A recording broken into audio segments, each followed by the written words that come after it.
예, 할렐루야, 반갑습니다. 오늘은 14번째 대화 설교입니다. 여호와의 이름을 부른 아브라함이라는 제목으로 하나님 말씀 함께 나누도록 하겠습니다. 이 창세기 12장부터는 히브리 민족의 족장 아브라함과 이삭과 야곱과 요셉에 대해서 기록을 하고 있습니다. 히브리 족장의 이야기는 창세기 12장부터 50장까지 이렇게 이제 창세기 대부분을 차지하고 있습니다.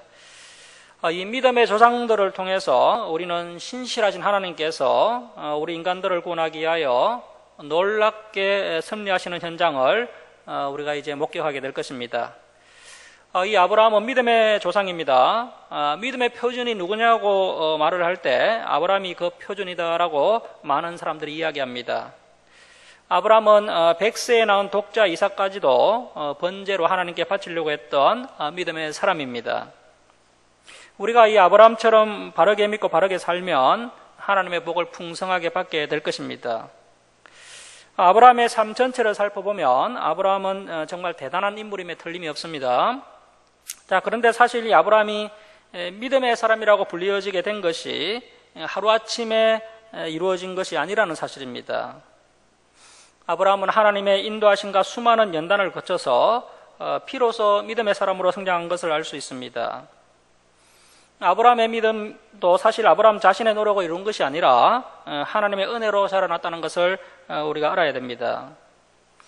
아브라함은 죽음이 두려워서 자신의 아내 사라를 누이라고 속이기도 했고, 또 하나님의 말씀을 끝까지 신뢰하지 못하고 자신의 후손을 낳기 위해서 여종 하갈과 동침하여서 이스마엘을 낳는 실수를 하기도 하였습니다.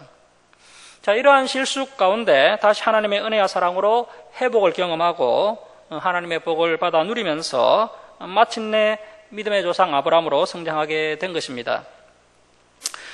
이 아브라함의 이야기는 지금으로부터 약 4,000년 전의 이야기입니다. 우리가 사는 시대가 AD 2020년이죠. 그러니까 아브라함이 살았던 시대는 BC 2000년경이었습니다. 아브라함의 아버지 데라는 우상을 제조해서 판매하는 일을 하였다고 합니다. 자, 그런데 그 우상을 섬기고 우상을 판매하는 집에 태어난 아브라함은 이제 하나님을 만나면서 이 우상 판매하는 일을 매우 싫어하게 되었다고 합니다. 이 아브라함의 아버지 데라가 우상을 섬겼다는 성경 구절은 여호수아서 24장 2절에 기록되어 있습니다. 여호수아서 24장 2절 말씀입니다. 여호수아가 모든 백성에게 이르되 이스라엘의 하나님 여호와께서 이같이 말씀하시기를 옛적에 너희 조상들 곧 아브라함의 아버지 나홀의 아버지 데라가 강 저쪽에 거주하며 다른 신들을 섬겼으나, 우상을 판매하고 섬기던 아브라함의 아버지 데라에게 환난이 찾아왔는데 바로 아들 하란이 갑자기 죽은 것입니다. 본래 데라는 셈의 후손으로 하나님을 섬기하였는데 우상을 섬기는 죄를 짓고 있던 중에 아들 하란이 갑자기 죽는 환난을 통해서 우상 섬기는 일을 청산하고 갈대아 우르를 떠나게 된 것으로 보입니다. 아브라함의 아버지 데라와 가족들은 이제 갈대아 우르를 떠나서 가나안 땅으로 가려고 하였지만 하란까지 왔을 때 하란에 그냥 머물고 말았습니다. 이 갈대아 우르에서 가나안까지 그 거리가 무려 1000km나 되는 아주 먼 거리입니다. 아브라함의 가족과 가족들이 이제 다 함께 이 1000km나 되는 거리를 이동하는 것은 쉽지 않는 일입니다. 사람이 나이가 들고 이렇게 이제 나이가 들면은 떠돌아다니거나 이렇게 먼 곳을 가려고 하지 않습니다. 하려고 하는 마음이 들지 않습니다. 편안하게 지내고 싶은 마음이 바로 모든 사람들의 마음입니다. 아버지 때는 나이가 많이 안 늙었고, 그래서 이제 더 이상 가나안 땅까지 가지 못하고 그 하란 땅에 주저앉아 버린 것입니다. 당시 하란은 교통의 요충지로 문화와 경제가 아주 발달한 그런 도시였습니다. 이 하란은 오늘날 터키 동부 지역입니다. 아브라함은 하란에서 하나님의 부르심을 받고 아버지 데라가 살아 있었음에도 하나님의 말씀에 순종하여서 가나안 땅으로 떠납니다. 성경을 보면은 아브라함이 아버지 데라가 죽은 후에 가나안 땅으로 떠난 것처럼 되어 있지만 정확히 연도를 계산해 보면 분명 아버지 데라가 살아 있을 때 이 아브라함은 가나안 땅으로 떠난 것을 알 수 있습니다. 아브라함은 화려한 도시 문화와 안정된 삶을 다 내려놓고 오직 하나님의 말씀 하나만 붙잡고 미지의 땅 가나안으로 떠난 것입니다. 자, 오늘은 이제 지난 시간에 이어서 창세기 12장 6절부터 보시겠습니다. 자, 12장 6절입니다.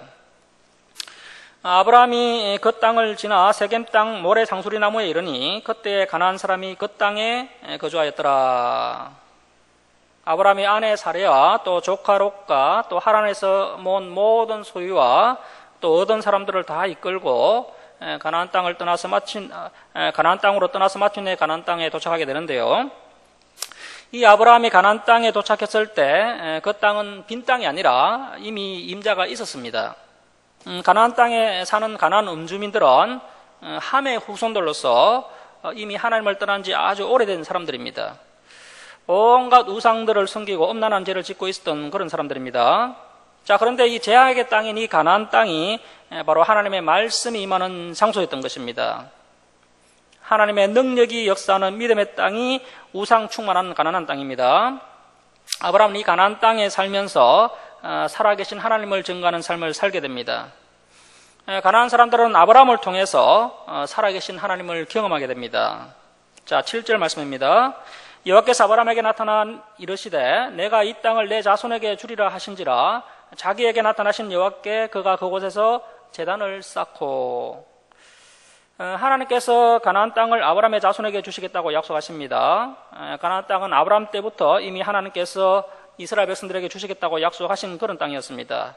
이 부분을 알아야 우리가 이제 여호수아서를 바르게 이해할 수가 있습니다. 자, 8절입니다. 거기서 베델 동쪽 산으로 옮겨 장막을 치니 서쪽은 베델이요 동쪽은 아이라 그가 그곳에서 여호와께 제단을 쌓고 여호와의 이름을 부르더니 점점 남방으로 옮겨갔더라. 아브라함은 모래 상수리 나무 아래에 제단을 쌓고 베델과 아이 사이에 장막을 치고 또다시 하나님의 제단을 쌓습니다. 그리고 여호와의 이름을 불렀습니다. 여기서 제단을 쌓고 여호와의 이름을 부른다는 것은 하나님께 예배를 성실하게 드렸다는 것입니다. 아브라함의 삶의 중심은 예배입니다. 오늘날 우리 성도님들도 이 예배를 중심으로 살아가야 됩니다. 예배는 살아있는 하나님과의 만남입니다. 이 여호와의 이름을 불렀다는 구절이 창세기 4장 26절에도 처음 나왔습니다. 그 셋 에노스 계열 사람들이 타락한 시대 가운데 여호와의 이름을 부르고 여호와께 예배하는 장면을 우리가 앞에서 살펴봤는데요. 그 후로 정말 오랜만에 아브라함이 여호와의 이름을 불렀다는 것입니다. 타락한 죄인이 하나님을 찾고 하나님을 의지하는 것보다 더 중요한 것은 없습니다. 하나님과의 관계를 회복하고 하나님과의 더 깊은 관계로 나아가는 것, 여호와의 이름을 부르는 것이 가장 중요한 것입니다. 자, 이렇게 아브라함은 가는 곳마다 여호와의 이름을 부르면서 하나님께 예배를 드리게 됩니다. 이것은 누가 강요한 것도 아닙니다. 아브라함은 스스로 하나님께 감사의 예배를 올려드린 것입니다. 이 모습을 하나님께서 매우 기쁘게 여기셨습니다. 우리가 그 앞에서 가인을 통해서 예배의 중요성을 이미 살펴봤습니다. 예배에 실패하면 인생에서 실패하게 되는데 이 아브라함은 하나님과의 관계에 있어서 가장 중요한 이 예배에 성공하면서 그의 인생이 하나님의 큰 복을 받아 누리는 인생이 되었던 것입니다. 아브라함은 이처럼 하나님과의 관계, 즉 예배를 가장 소중하게 생각했던 믿음의 사람이었습니다. 더욱이 가나안 땅은 우상이 만연된 곳이었는데 아브라함이 홀로 하나님께 단을 쌓고 여호와의 이름을 불렀다는 것은 더 큰 의미가 있는 것입니다. 세상 사람들은 이 세상에서 성공하려면 인간관계가 좋아야 성공한다고 말을 합니다. 자, 그러나 인간관계보다 더 중요한 것이 바로 이 하나님과의 관계입니다. 아브라함은 그가 어디로 가든 하나님께 제단을 쌓고 예배를 드림으로 하나님과의 관계에서 승리하는 사람이 되었고 그래야 해서 하나님의 큰 복을 받아 누리는 인생이 되었던 것입니다. 자, 우리 창세기 12장 10절 우리 12장 10절 함께 읽겠습니다. 시작. 그 땅에 기근이 들었으므로 아브라함이 애굽에 거류하려고 거리로 내려갔으니 이는 그 땅에 기근이 심하였음이라. 아브라함은 하나님의 약속의 말씀으로 인해서 많은 기대를 가지고 가나안 땅으로 왔습니다. 가나안 땅에 도착하면 자신이 고향 땅에 버려둔 땅보다 더 큰 땅을 차지하고 또 모든 일이 잘 풀려서 아주 큰 부자가 되리라는 그런 희망을 품었을지도 모르겠습니다. 그리고 또 앞으로 후손도 많이 번성하여서 아주 큰 민족을 이루고 또 아브라함의 이름도 아주 창대하게 된다고 하였으니 이 가나안 땅에 들어가면 만사형통하여서 일이 아주 잘 풀릴 것으로 기대하였을 것입니다. 자, 그런데 막상 이 가나안 땅에 도착해 보니까 기대와 달리 최악의 상황에 직면하고 말았습니다. 이 가나안 땅에는 이미 땅 주인들이 다 있어서 아브라함이 차지할 만한 땅이 한 평도 없었습니다. 자, 그리고 가나안 사람들은 이방 사람인 아브라함을 경계하고 또 무시하였고, 아브라함은 한 곳에 머물지 못하고 계속해서 이곳저곳을 떠돌아다녀야 하는 그런 신세가 되었습니다. 그런데 설상가상으로 가나안 땅에 심한 기근이 들어서 먹을 양식이 하나도 없게 되었습니다. 가만히 가나안 땅에 있으면은 양식이 없어서 굶어 죽을 처지가 된 겁니다. 아브라함은 하나님의 약속의 말씀을 믿고 가나안 땅에 왔는데 그 약속의 말씀과는 달리 복을 받기는커녕 굶어 죽을 처지가 된 겁니다. 이 큰 시험 앞에 아브라함이 흔들리고 맙니다. 아브라함은 하나님의 말씀이 믿어지지 않고 의심이 들기 시작했습니다. 그래서 아브라함은 이제 자신이 직접 살 길을 찾아보기로 했습니다. 이 가나안 땅에는 더 이상 먹을 양식이 없지만 저 남쪽 애굽이라는 나라에는 아직도 양식이 남아 있어서 애굽으로 가면 먹고 살 수 있다는 소문을 들은 것입니다. 그래서 아브라함은 하나님의 말씀을 뒤로 제쳐놓고 애굽으로 내려갔습니다. 성경에는 애굽에 거류하려고 내려갔다라고 되어 있는데요. 이 거류하다라는 뜻은 잠시 머물다는 뜻입니다. 아브라함이 애굽 땅에 내려간 것은 영원히 애굽에 머물기 위해서 내려간 것은 아니고 기근이 해소되고 가나안 땅이 다시 회복되면 그때 이제 다시 돌아오려고 했던 것 같습니다. 자, 그렇지만 아브라함이 애굽에 내려가는 것은 하나님의 뜻이 아닙니다. 상황이 심각하고 이급해지자 자기 스스로 판단하고 행동을 한 것입니다. 사랑하는 성도 여러분, 우리도 이 생을 살아가면서 아브라함과 같은 그런 어려운 처지에 처해질 때가 있습니다. 하나님의 말씀에 열심히 순종하여서 신앙생활을 하였는데 오히려 경제적으로 매우 어려운 상황에 처해질 때가 있을 겁니다. 자, 이때 우리는 어떻게 행동해야 될까요? 예수님께서 마태복음 4장 4절에서 우리에게 말씀하시기를 사람이 떡으로만 살 것이 아니요 하나님의 입으로부터 나오는 모든 말씀으로 살 것이라고 말씀하셨습니다. 우리가 분명히 하나님의 뜻대로 살고 있지만 당장 현실은 어렵고 위급한 상황에 처해질 수 있다는 사실을 우리가 인정해야 합니다. 자, 그런데 이 위급한 상황 가운데서 우리가 해야 할 일은 끝까지 하나님을 믿고 의지해야 한다는 것입니다. 하나님께서 은혜 베풀어 주실 때까지 인내하며 버텨야 합니다. 왜냐하면 우리는 예수님께서 말씀하신 대로 결국에는 하나님의 말씀대로 살게 되기 때문입니다. 우리가 이렇게 하나님의 말씀, 약속의 말씀을 붙들고 인내하며 살 때 그 시간이 비록 힘이 들고 아주 어려운 시간이겠지만 그래도 기도하면서 이겨나가야 합니다. 이 인내의 시간이, 이 연단의 시간이 얼마나 오래될지 알 수 없습니다. 때로는 우리가 생각한 것보다 훨씬 더 오랜 시간이 걸릴 수도 있습니다. 자, 그런데 분명한 것은 때가 되면 하나님께서 우리 앞에 닥친 문제들을 다 해결해 주시고 더 큰 은혜를 베풀어 주신다는 사실입니다. 이것이 바로 신앙의 참맛입니다. 오랜 연단 끝에 베풀어 주신 그 하나님의 한량없는 은혜와 사랑을 체험한 성도들은 더 큰 믿음을 소유하게 됩니다. 자, 그런데 아브라함은 아직 신앙의 연륜이 오래되지 못해서 이 신앙의 비밀을 깨닫지 못한 것 같습니다. 아브라함이 그동안 하나님의 말씀대로 살아왔는데 일이 잘 되지 않고 어려운 고난에 처하게 되면서 이 하나님의 말씀에 뭐가 문제가 있다고 생각하고는 하나님의 말씀을 뒤로 제쳐놓고 자신의 판단대로 살기로 했습니다. 아브라함이 하나님의 말씀을 끝까지 붙들지 못하고 자신의 판단에 따라 애굽으로 내려갔을 때 아브라함은 더 큰 위기를 만나게 됩니다. 자, 11절 말씀 보십시오. 그가 애굽에 가까이 이르렀을 때에 그의 아내 사라에게 말하되 내가 알기에 그대는 아리따운 여인이라 애굽 사람이 그대를 볼 때에 이르기를 이는 그의 아내라 하여 나는 죽이고 그대는 살리리니 은하건대 그대는 나의 누이라 하라. 그러면 내가 그대로 말미암아 안전하고 내 목숨이 그대로 말미암아 보존되리라 하니라. 이 아브라함은 이제 가족을 다 데리고 애굽으로 내려갔습니다. 그런데 당시는 오늘날처럼 치안이 유지되는 그런 안전한 시대가 아닙니다. 힘이 있고 능력이 있으면 얼마든지 연약한 사람들을 죽이고 그 물건을 탈취해가는 그런 무질서한 세상입니다. 특히 이방인들은 더욱이 목숨이 이태롭습니다. 아브라함의 아내 사례는 매우 아름다운 여인이었던 것 같습니다. 당시 아름다운 아내와 여행을 하면 그 남편을 죽이고 아내를 강탈해가는 그런 일이 종종 있었습니다. 당시 사례의 나이가 한 65세 정도였는데요.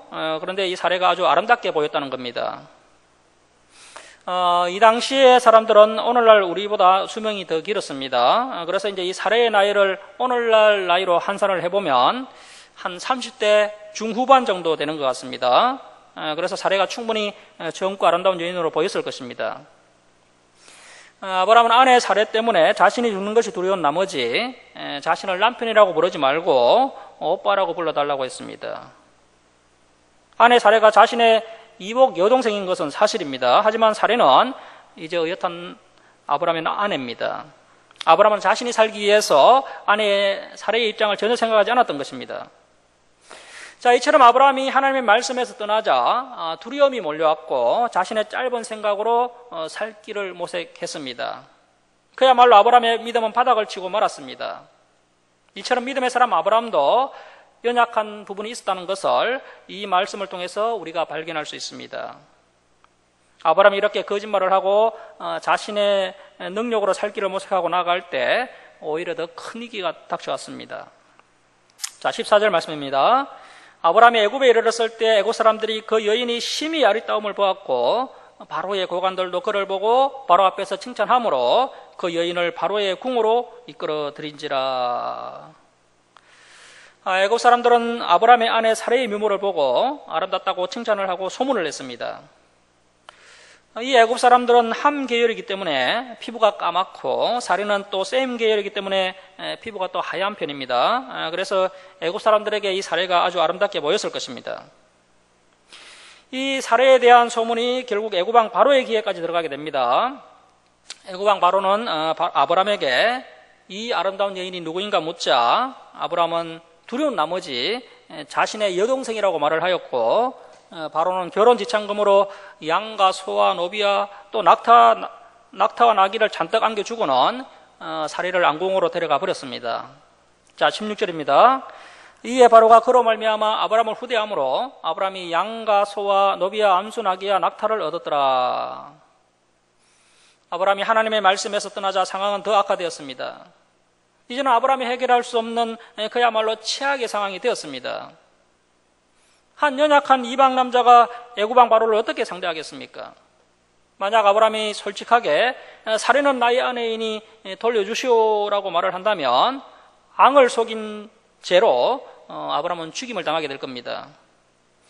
그렇다고 수많은 군사들이 지키고 있는 왕궁에서 아내 사례를 구출해내는 것도 불가능한 일입니다. 아브라함이 하나님의 말씀을 버리고 자신의 생각대로 애굽으로 내갔을 때 정말 상상도 하지 못할 아주 최악의 상황 가운데 처하게 되었던 것입니다. 아마도 이때 아브라함은 하나님께 간절히 기도했을 것입니다. 성경에는 아브라함이 기도했다는 내용이 없습니다. 아무리 교만한 사람이라 할지라도 자신의 힘으로 도저히 해결할 수 없는 큰 문제를 만났을 때 하나님을 찾게 됩니다. 최악의 상황 가운데 하나님께서 아브라함을 위해 일하기 시작하셨습니다. 자, 17절 말씀입니다. 여호와께서 아브라함의 아내 사레의 일로 바로와 그 집에 큰 재앙을 내리신지라. 아브라함은 그야말로 절망감과 좌절감에 빠져서 무슨 일을 해야 할지 알 수 없었습니다. 자신의 힘으로 할 수 있는 일이 한 가지 있다면 오직 기도하는 일뿐입니다. 아브라함은 이 상황 가운데 오직 하나님 한 분만을 바라보면서 간절히 기도했을 겁니다.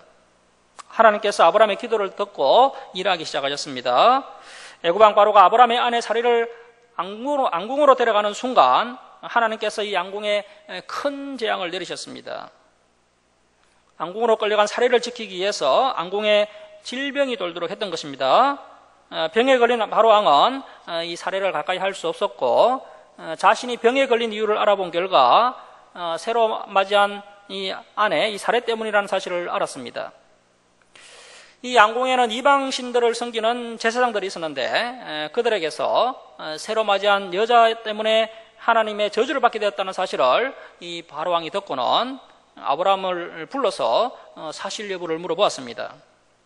자, 그러자 아브라함은 이제 더 이상 속일 수 없다는 것을 알고 사실대로 다 이야기를 했습니다.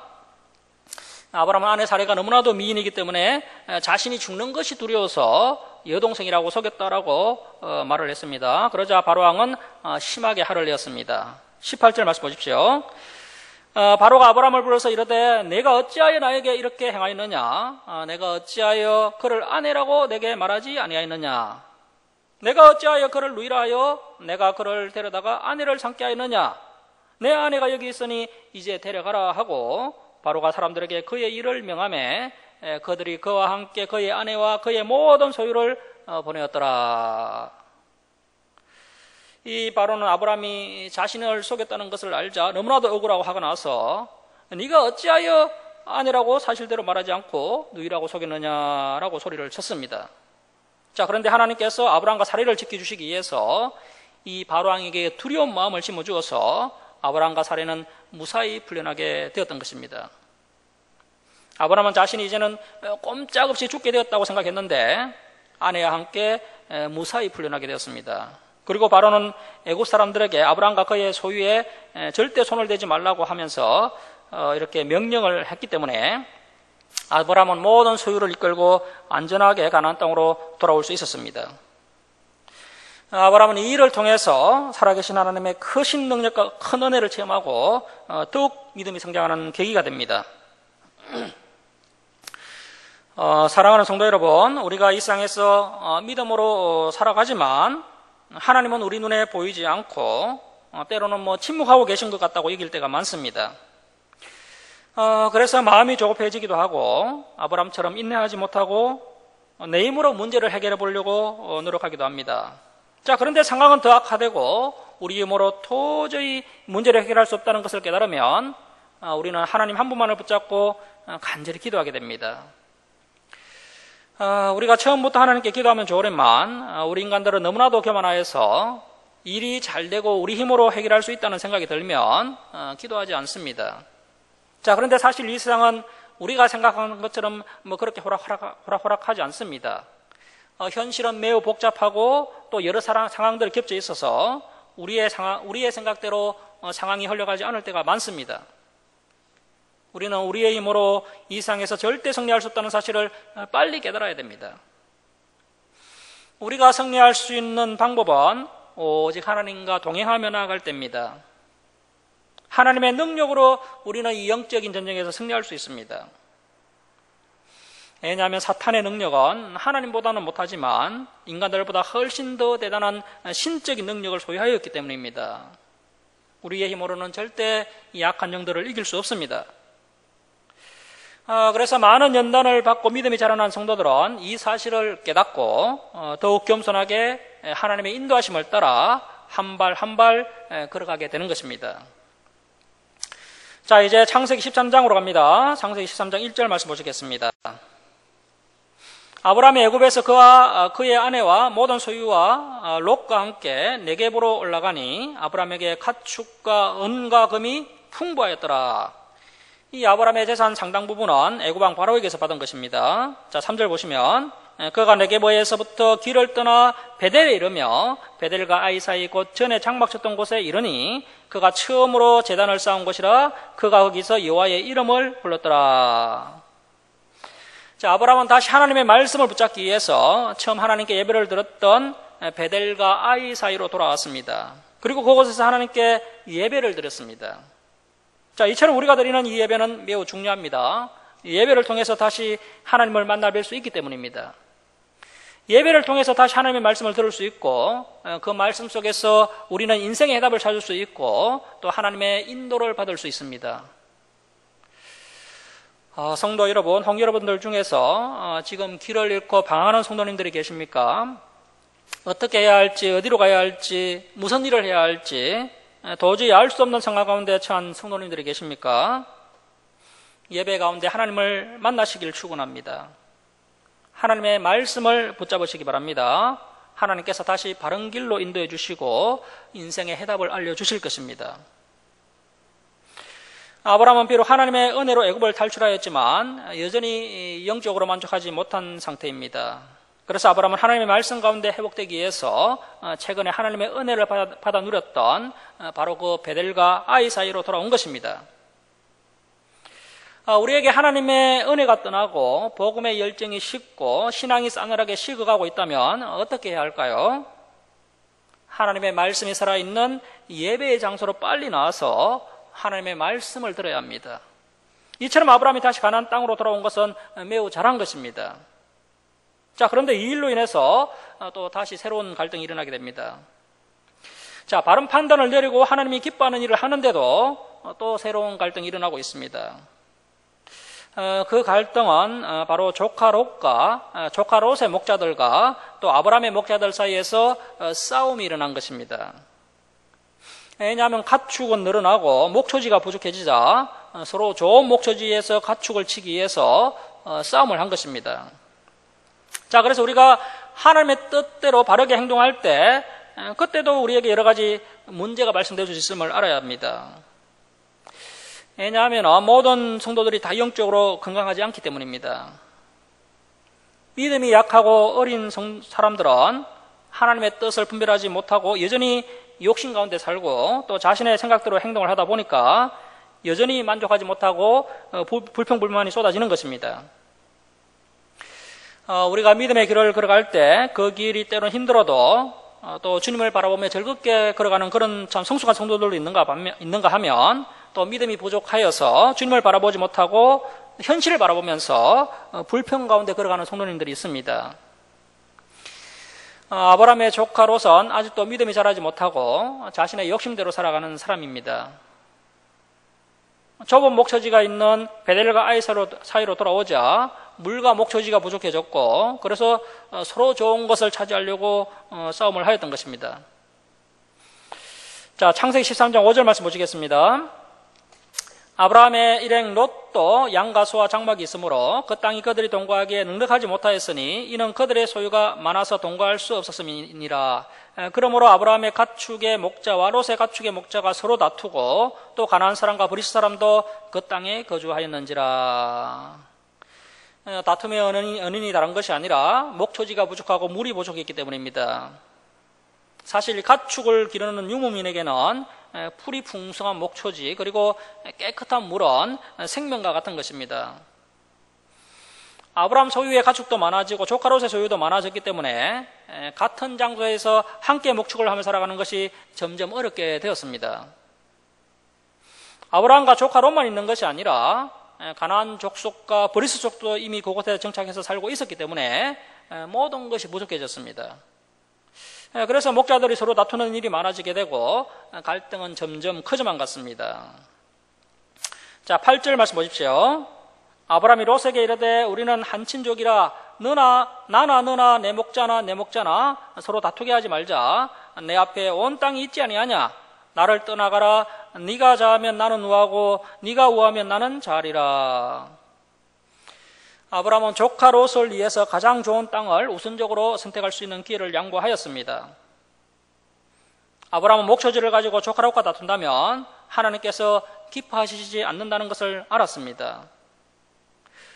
우리 믿는 성도들도 이 세상을 살아갈 때 여러 가지 이익 때문에 갈등이 일어나는 일을 많이 겪게 됩니다.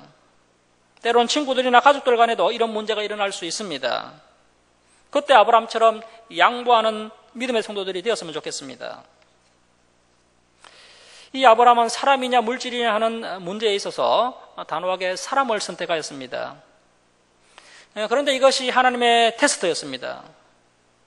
하나님께서 우리를 테스트하실 때 대개 그 첫 번째 테스트가 무엇이냐면 바로 이 사람이냐 물질이냐 하는 문제입니다. 물질을 소중하게 생각하느냐 아니면 사람을 더 소중하게 생각하느냐 이것을 하나님께서 꼭 살펴보시고 시험해 보신다는 것입니다. 특별히 돈이 주인이 되어버린 이 자본주의 시대에 살고 있는 우리에게 이것은 참으로 어려운 문제입니다. 하지만 아브라함처럼 사람과의 관계를 물질과의 관계보다 더 소중하게 생각할 때에 진정한 하나님의 복을 경험하게 된다는 것입니다. 자, 그래서 우리 그리스도인들은 아브라함처럼 물질적 손해가 있다 할지라도 인간관계를 위해서 물질을 양보하는 정신이 있어야 하고 그 물질적 손해 앞에서 여유가 있고 멋이 있는 그러한 아름다운 삶의 모습이 있어야 한다는 것입니다. 이런 아름다운 선택을 하기 위해서 우리에게 믿음이 필요합니다. 어떤 믿음입니까?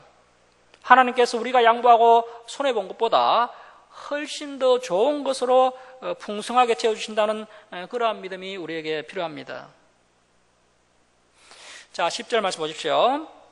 이에 롯이 눈을 들어 요단 지역을 바라본 적 소알까지 온 땅에 물이 넉넉하니 여호와께서 소돔과 고모라를 멸하시기 전이었으므로 여호와의 동산 같고 애굽 땅과 같았더라. 그러므로 롯이 요단 온 지역을 택하고 동으로 옮기니 그들이 서로 떠난지라. 자, 이 롯의 선택과 아브라함의 선택이 확연하게 달라지게 되는데요. 똑같은 테라의 소생들이었고 똑같은 조건과 환경을 가지고 있었으며 이 가나안 땅에 함께 왔지만 여기에서부터 이제 롯의 인생과 아브라함의 인생이 갈라지게 됩니다.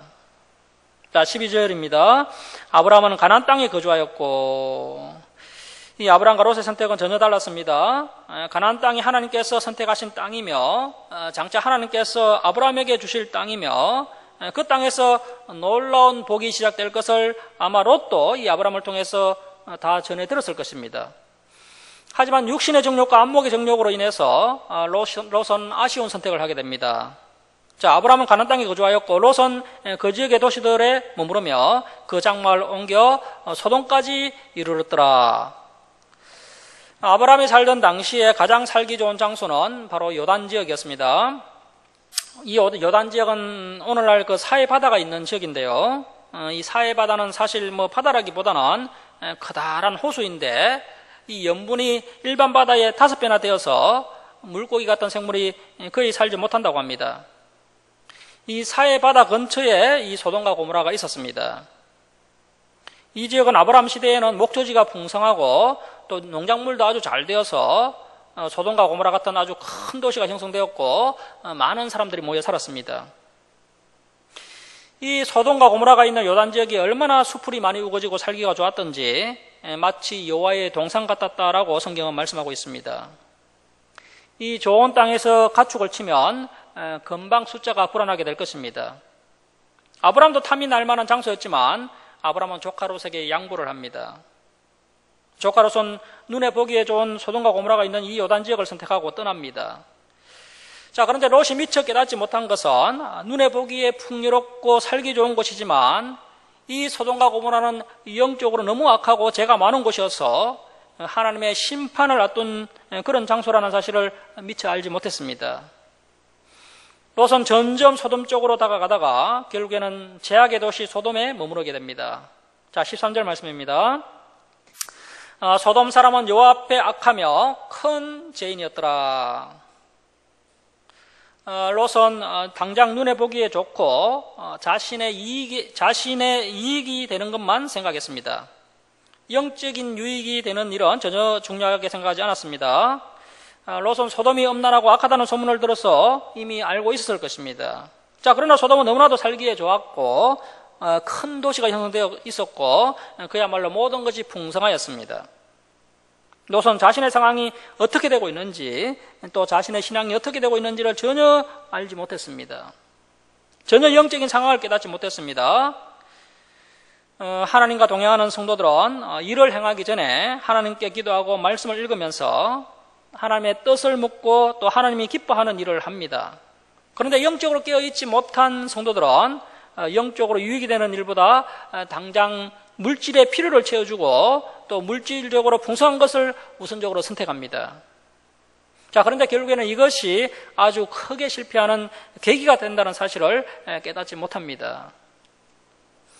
자, 그래서 지금 하는 일이 하나님이 기뻐하시지 않는다면 이제 우리는 그것을 내려놓아야 합니다.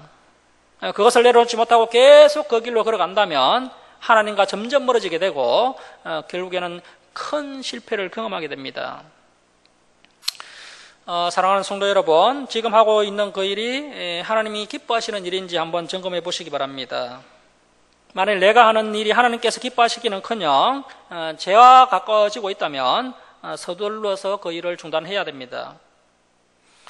우리가 영적으로 건강한 상태인지 또 점점 영적으로 침체되고 있는 상황인지 이 말씀을 통해서 점검하시고 더욱 영적으로 건강한 성도님들이 되시길 예수님의 이름으로 축원합니다.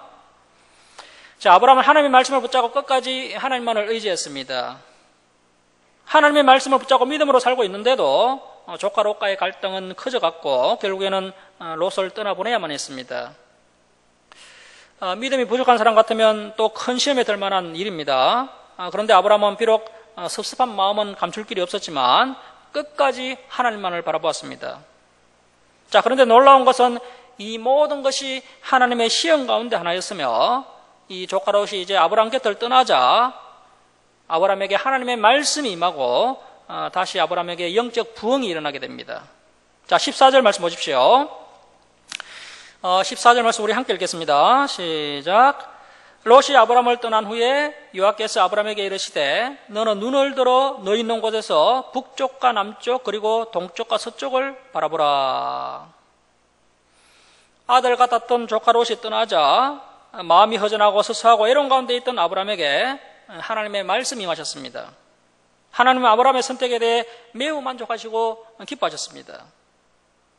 조카 롯과의 인간관계가 하마터면 탐욕 때문에 단절될 수 있는 그런 위기 가운데서도 믿음으로 아브라함이 더 좋은 장소를 조카에게 양보하고 믿음의 본을 보였기 때문에 그러한 아브라함의 모습을 하나님께서 아주 기뻐하셨습니다. 끝까지 하나님의 말씀이 임하는 이 가나안 땅을 떠나지 않고 좁은 장소에 머물면서 하나님의 말씀을 기다린 아브라함에게 하나님께서 찾아오셔서 아브라함을 만나주시고 풍성한 복을 부어주셨던 것입니다. 하나님은 아브라함에게 눈을 들어서 동서남북을 바라보라고 말씀하셨습니다. 그리고 그 보이는 가나안 땅을 아브라함과 자손들에게 주시고 또 자손도 번성하여서 마치 땅의 티끌처럼 많게 해주시겠다고 약속하셨습니다. 자, 15절입니다. 보이는 땅을 내가 너와 내 자손에게 주리니 영원히 이르리라. 내가 내 자손이 땅의 티끌과 같게 하리니 사람이 땅의 티끌을 능히 셀 수 있을진데 내 자손도 세리라. 아브라함은 지금 자신의 혈육이 없습니다. 아직도 아들을 낳지 못하고 나이만 점점 들어가고 있습니다. 자신의 후손으로 이 조카 롯을 생각하고 있었는데 조카 롯도 떠나고 그야말로 이제 혈육이라고는 아무도 없는 상태인데 하나님께서 후손을 땅의 티끌만큼 많이 주시겠다고 약속하시면서 이 아브라함을 위로해 주셨습니다. 땅의 티끌은 너무나도 많기 때문에 셀 수가 없습니다. 그와 마찬가지로 아브라함의 후손들을 감히 셀 수 없을 정도로 많이 주시겠다고 약속하신 것입니다. 물론 이 말씀은 육적인 후손보다도 영적인 후손을 의미한다라고 우리가 보아야 됩니다. 자, 17절 말씀 보십시오. 너는 일어나 그 땅을 종과 행으로 두루 다녀보라. 내가 그것을 내게 주리라. 아브라함은 땅을 차지하기 위해서 자신의 힘을 쏟고 노력을 할 필요가 없습니다. 때가 되면 하나님께서 후손들에게 이 약속하신 땅을 주실 것이기 때문에 아브라함은 하나님의 약속의 말씀을 믿고 일어나서 동서남북을 돌아다니면서 하나님의 주시기로 한 그 땅을 밟으면서 하나님께 감사하면 되는 것입니다. 자, 18절 말씀 보십시오. 이에 아브라함이 장막을 옮겨 헤브론에 있는 마므레 상수리 수풀에 이르러 거주하며 거기서 여호와를 위하여 제단을 쌓았더라. 아브라함은 넓은 들판으로 나가지 않고 오히려 저 헤브론 산속으로 들어갔습니다.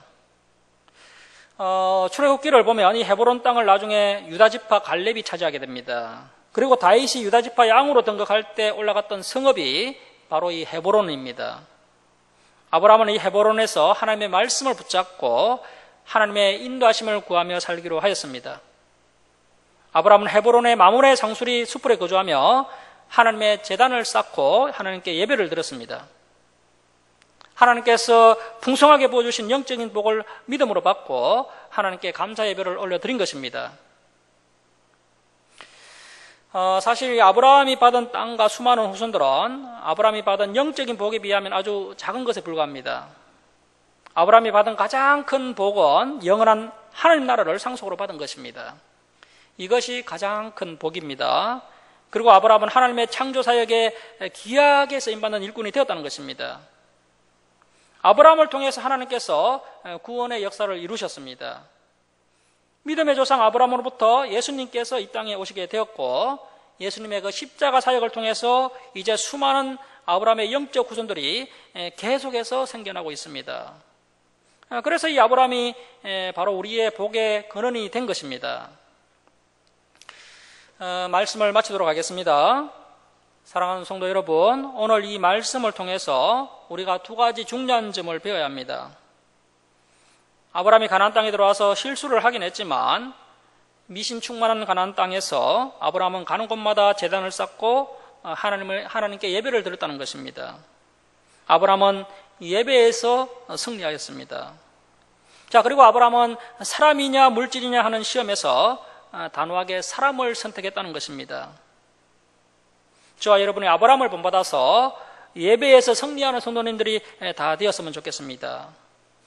그리고 물질보다 사람을 선택함으로 이 세상에서는 비록 손해가 있겠지만 하나님 안에서 더 큰 복을 받아 누리는 우리 모두가 될 수 있기를 주님의 이름으로 축원합니다. 자, 기도하겠습니다. 사랑의 하나님